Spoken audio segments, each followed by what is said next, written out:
Hello दोस्तों, आज की कहानी एक ऐसी लड़की की है जो बोल नहीं सकती। वो एक रिसर्च सेंटर में काम करती है और वहाँ पर उसे एक एलियन से प्यार हो जाता है और फिर वो उसके साथ क्या क्या करती है। तो चलिए दोस्तों, उस कहानी की शुरुआत करते हैं। फिल्म स्टार्ट होती है और एक छोटी सी अपार्टमेंट में एक लड़की एलिसा अपनी आंखें खोलती है। ये लड़की बोल नहीं सकती। रोज की तरह वो अपना ब्रेकफास्ट बनाती है, शॉवर लेती है और अपनी छोटी सी दुनिया में बिजी हो जाती है। अब सीन शिफ्ट होता है उसके नेबर गिलिस के घर। एलिसा रोज सुबह उसके घर जाती है। दोनों एक दूसरे के अच्छे दोस्त हैं। गिलिस एक पेंटर है, थोड़ा अकेला रहता है, लेकिन एलिसा के लिए वो फैमिली जैसा है। दोनों अपनी छोटी छोटी बातें शेयर करते हैं और फिर एलिसा काम के लिए निकल पड़ती है। अब रात का सीन है। एलिसा अपनी दोस्त जेल्डा के साथ एक सीक्रेट रिसर्च सेंटर में काम करती है। दोनों क्लीनिंग स्टाफ में हैं और अपना काम चुपचाप करती हैं। एक दिन मैनेजर सबको बुलाता है और कहता है कि एक स्पेशल प्रोजेक्ट आ रहा है। अब कुछ दिन बाद एक स्ट्रिक्ट ऑफिसर रिचर्ड सेंटर में एंट्री लेता है। उसके साथ एक बड़ा सा प्रेशर टैंक होता है जिसमें कुछ जिंदा चीज बंद है। सब लोग हैरान है कि अंदर क्या होगा। एलिसा क्यूरियोसिटी में उस टैंक के पास जाती है। वो धीरे से झांकती है और अंदर देखती है एक अजीब सा क्रिएचर, आदमी और मछली का बीच जैसा कुछ लग रहा था। वो हाथ बढ़ाती है, गिलास को टच करती है और तभी क्रिएचर ग्रोल करता है और टैंक पे जोर जोर से मारने लगता है। सिक्योरिटी तुरंत आ जाती है और टैंक को सिक्योर लैब में शिफ्ट कर देती है और यहीं से स्टोरी एक नया मोड़ लेती है। एक इंसान और एक क्रिएचर के बीच एक अनोखा कनेक्शन शुरू होने वाला है। अगली रात एलिसा और जेल्डा सेंटर में गार्बेज सॉर्ट कर रहे होते हैं। सब कुछ नॉर्मल लगता है, तभी लैब का डोर जोर से खुल जाता है। चीफ स्ट्रिकलैंड बाहर आता है। उसके हाथ खून से भरे हुए होते हैं। सब लोग शॉक्ड हो जाते हैं और जेल्डा तुरंत कहती है कि चलते हैं। दोनों वहाँ से निकल जाती है। कुछ देर बाद मैनेजर उन्हें ऑर्डर देता है कि लैब क्लीन करो। दोनों जाके देखती है कि फ्लोर पे हर जगह खून और सब कुछ बिखरा हुआ है। सफाई करते करते एलिसा को जमीन पे स्ट्रिकलैंड के 2 फिंगर्स मिलते हैं। वो उन्हें एक पेपर बैग में डाल देती है और तभी उसकी नजर पड़ती है टैंक पे। टैंक के अंदर कुछ हिलता दिखाई देता है, एक अजीब क्रिएचर, आदमी और मछली के मिक्स जैसा। एलिसा उसे देखती रहती है, क्यूरियस और थोड़ा सा डर के साथ। नेक्स्ट इवनिंग एलिसा फिर लैब जाती है। अपने लंच से एक बॉइल्ड एग निकाल के पूल के एज पे रखती है। क्रिएचर धीरे से पानी से बाहर आता है, एग उठाता है और वापस चला जाता है। एलिसा के चेहरे पे एक हल्की स्माइल, जैसे एक नया रिश्ता शुरू हो रहा हो। थोड़ी देर बाद स्ट्रिकलैंड दोनों जेनेटर्स को बुलाता है। एक कड़क टोन में कहता है कि यहाँ डिसिप्लिन सबसे पहले आता है। एलिसा चुप रहती है, पर वो अंदर ही अंदर उस क्रिएचर के बारे में सोचने लगी है, जैसे उसे उस क्रिएचर से प्यार हो गया हो। फिर हमें पता चलता है कि स्ट्रिकलैंड ने उस क्रिएचर को साउथ अमेरिका से पकड़ा था और यहाँ ले आया है। अब एलिसा के मन में क्यूरियोसिटी और बढ़ जाती है। वो हर रात साइंटिस्ट के जाने के बाद लैब जाती है, बोलती है बस क्लीनिंग कर रही हूँ, लेकिन असल में वो उस क्रिएचर से मिलने जाती है। एक दिन वो अपना छोटा रिकॉर्ड प्लेयर निकालती है, उसके पास बैठती है और एक सॉफ्ट म्यूजिक बजाती है। साथ में एक बॉइल्ड एग निकाल कर उसके लिए रखती है। थोड़ी देर बाद क्रिएचर अपना सर बाहर निकालता है। वो थोड़ा नाराज लगता है और फिर एग उठाकर वापस पानी में चला जाता है। एलिसा मुस्कुरा देती है, जैसे उसने कोई नया ट्रिक सीख लिया हो। अगले कुछ दिनों तक वो दोनों रोज मिलते हैं। एलिसा उसे साइन लैंग्वेज सिखाती है, जैसे म्यूजिक, एग और फ्रेंड। और सबसे इंटरेस्टिंग बात यह है कि क्रिएचर बहुत जल्दी सीख भी जाता है। धीरे धीरे उनके बीच एक कनेक्शन बन जाता है। वो दोनों म्यूजिक पे थोड़ा डांस भी करते हैं, जैसे एक अजीब पर प्यारा फ्रेंडशिप मोमेंट हो। अब सीन बदलता है। डॉक्टर हॉफस्टैटलर दूर से एलिसा और क्रिएचर को देखता है। वो कुछ नहीं बोलता, बस खामोशी से ऑब्जर्व करता है। ये क्रिएचर सिर्फ जानवर नहीं है, वो इमोशंस फील कर सकता है। अब हॉफस्टैटलर अपने असली बॉसेस से कांटेक्ट करता है। वो एक सीक्रेट मीटिंग फिक्स करता है और एक सोवियत एजेंट उससे मिलने आता है। मीटिंग में वो अपने सारे नोट्स और लैब के ब्लूप्रिंट्स शेयर करता है। हॉफस्टैटलर कहता है कि इसे बचाना जरूरी है, ये समझदार है, कम्युनिकेट कर सकता है, इसके लिए वो रिस्क लेने को रेडी है। एलिसा अपना रूटीन काम कर रही होती है, लॉन्ड्री और क्लीनिंग। उसी वक्त 2 टेक्नीशियन सिक्योरिटी कैमरास रिपेयर कर रहे होते हैं और बात करते हुए बोल देते हैं, ये कैमरा अगर डिसेबल करना हो तो ये सिर्फ बटन दबाओ। एलिसा ये बात चुपके से सुन लेती है और उसके दिमाग में एक और आइडिया आता है। अब हम अगले सीन में देखते हैं कि वो लैब में जाती है और देखती है क्रिएचर को जंजीरों से बांधा हुआ होता है और वो घायल हालत में होता है। वो तुरंत उसकी तरफ दौड़ती है, लेकिन तभी फुटस्टेप्स की आवाज आती है। एलिसा जल्दी से एक टेबल के पीछे छुप जाती है। स्ट्रिकलैंड आता है और बिना किसी इमोशन के क्रिएचर को दर्द देता है, जैसे उसके लिए वो सिर्फ एक एक्सपेरिमेंट हो। एलिसा चुपचाप सब कुछ देखती है, आंखों में आंसू लेकर। कुछ दिन बाद एक यूएस आर्मी जनरल सेंटर आता है। स्ट्रिकलैंड ने एक प्रेजेंटेशन सेट किया होता है क्रिएचर के ऊपर। जनरल जैसे उसे देखता है हैरान रह जाता है। एक इंसान और एक मछली का मिक्स जैसा क्रिएचर, बिल्कुल जिंदा। स्ट्रिकलैंड प्राउडली कहता है कि मैंने इसे अमेज़न के जंगल से पकड़ा था, वहाँ लोग इसे भगवान मानते हैं। हॉफस्टैटलर भी वहाँ होता है और कहता कहता है कि सर ये क्रिएचर दो तरह से सांस ले सकता है, पानी में भी और हवा में भी। सबके चेहरे पे एक ही एक्सप्रेशन होता है, शौक और क्यूरियोसिटी का। अब प्रेजेंटेशन का सीन शुरू होता है। स्टिकलैंड सबको क्रिएचर के बारे में बता रहा होता है, लेकिन डॉक्टर हॉफस्टेटलर नोटिस करता है कि क्रिएचर सांस लेने में तकलीफ फील कर रहा है। वो कहता है कि इसे वापस पानी में डाल दो वरना मर जाएगा, पर स्टिकलैंड इग्नोर करता है। उसके लिए बस शो इम्पोर्टेंट है। बाहर एलिसा कुछ साइंटिस्ट और जनरल को बात करते हुए सुनती है। वहाँ वो सुन लेती है कि उनका प्लान है कि क्रिएचर को मारकर उसका बॉडी डिसेक्ट करना। उसी रात वो अपने दोस्त गिलिस के घर जाती है। गिलिस पहले हंस के कहता है कि तुम मजाक कर रही है क्या, पानी का आदमी। पर एलिसा इतनी सीरियस होती है कि गिलिस समझ जाता है कि ये मजाक नहीं है। एलिस उसे सब कुछ बताती है जो उसने लैब में देखा था। थोड़ी देर सोचने के बाद गिलिस कहता है कि ठीक है, मैं मदद करूंगा। दूसरी तरफ हॉफस्टेटलर फिर अपने रशियन कॉन्टैक्ट से मिलता है। वो उन्हें बताता है कि अमेरिकन क्रिएचर्स को डिसेक्ट करने वाले हैं। सोवियत एजेंट्स घबरा जाते हैं। वो कहते हैं कि अगर उन्होंने रिसर्च कर ली तो हमेशा के लिए हम पीछे रह जाएंगे। इसलिए वो हॉफस्टेटलर का ऑर्डर देते हैं कि फैसिलिटी का पावर बंद कर दो और उस कंफ्यूजन में ये क्रिएचर को खत्म कर दो। हॉफस्टेटलर बस चुप रहता है, लेकिन अंदर से वो ये सब नहीं करना चाहता। गिलिस एक व्हीकल रेडी करता है जिसे वो लॉन्ड्री वैन जैसा बना देता है। अब हम देखते हैं रात के वक्त फैसिलिटी लगभग खाली हो गई होती है। अगले सीन में हॉफस्टेटलर लैब के अंदर पहुंचता है जहां क्रिएचर बंधा हुआ है। थोड़ी देर बाद एलिसा भी वहां आ जाती है अपनी लॉन्ड्री कॉर्ड के साथ। उसे देखकर हॉफस्टेटलर कुछ नहीं पूछता, सीधा उसे चेन्स की चाबियां दे देता है। एलिसा तुरंत क्रिएचर के गले की चेन्स खोलती है और जाने से पहले वो एक और बात कहता है कि मैं पावर कट कर दूंगा, तुम्हारे पास सिर्फ 5 मिनट होंगे। बाहर गिलिस फैसिलिटी के गेट पे अपनी लॉन्ड्री वैन लेकर पहुंचता है, लेकिन गेट पे एक गार्ड उसे रोक लेता है और वो कहता है कि पेपर्स दिखाओ। अंदर जेल्डा एलिसा को लैब के पास देख लेती है और बिना कुछ पूछे उसकी मदद करने लगती है। दोनों मिलकर क्रिएचर को लोडिंग डॉक तक ले जाते हैं। सब मिलकर क्रिएचर को वैन के पीछे वाले हिस्से में डालते हैं। वैन तेज स्पीड में निकल जाती है। अगले सुबह एलिसा एक नया प्लान बनाती है। क्रिएचर को अक्टूबर के रेंज के टाइम पर कैनल के जरिए ओशन में छोड़ने का। वो अपने कैलेंडर पे एक छोटी सी नोट लिखती है, rain is equal to freedom. कुछ दिन बाद एलिसा और क्रिएचर के बीच और क्लोजनेस बढ़ने लगती है। वो दोनों एक दूसरे को समझने लगते हैं बिना शब्दों के, सिर्फ इमोशन से। एक रात स्टिकलैंड दोनों जेनेटर्स को बुलाता है सवाल जवाब के लिए। वो उनसे कुछ फॉर्मल सवाल करता है और फिर कहता है कि तुम दोनों जा सकती हो। दूसरी तरफ क्रिएचर अब गिलिस के अपार्टमेंट में रहता है,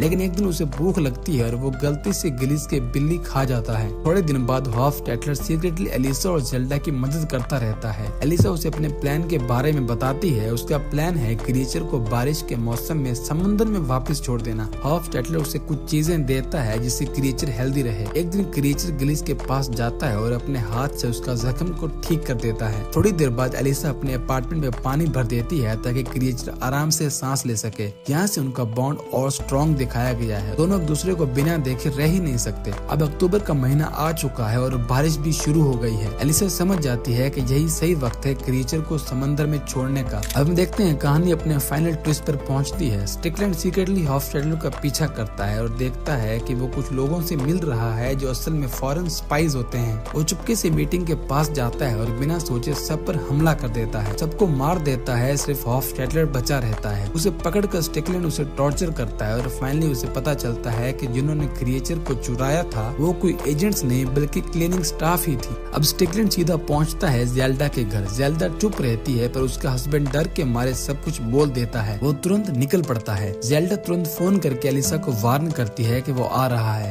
एलिसा और गिलिस जल्दी से क्रिएचर के साथ निकलते हैं और रात को अंधेरे में कैनल्स की तरफ बढ़ते हैं। सीन थोड़ा इमोशनल होता है क्योंकि एलिसा उस क्रिएचर को अलविदा कहने वाली होती है, पर जैसे ही वो उसे पानी में छोड़ने लगती है स्टिकलैंड आ जाता है और बिना सोचे दोनों पर गोली चला देता है। एलिसा और क्रिएचर दोनों जख्मी होकर गिर जाते हैं। ये देखकर गिलिस गुस्से में स्टिकलैंड को धक्का देता है और वो बेहोश हो जाता है। इसी वक्त क्रिएचर अपनी ताकत से खुद को ठीक कर लेता है। अब सीन बिल्कुल क्लाइमेक्स पर है। वो क्रिएचर धीरे धीरे खड़ा होता है। उसकी आंखों में गुस्सा और दर्द दोनों होते हैं। सामने खड़ा है स्टिकलैंड, वो आदमी जिसने उसे कई दिनों तक दर्द दिया था। बस एक बार देखता है और एक ही पल में उसका गला काट देता है। उसके बाद क्रिएचर एलिसा के बेहोश जिस्म को उठाता है और कैनल में छलांग लगाता है। पानी के अंदर एक मैजिकल मोमेंट होता है। वो अपना हाथ उसके गले पे रखता है और धीरे धीरे उसके जख्म बंद हो जाते हैं। फिर उसके गले के दोनों निशान खुल जाते हैं और वो गिल्स बन जाते हैं बिल्कुल क्रिएचर जैसे। और इसी के साथ कहानी खत्म हो जाती है। एक अजीब मैजिकल लव स्टोरी जहाँ दो अलग अलग दुनिया के लोग एक हो जाते हैं। तो दोस्तों अगर आपको वीडियो पसंद आई तो काइंडली चैनल को लाइक शेयर और सब्सक्राइब कर दे ऐसी और अमेजिंग वीडियोस के लिए।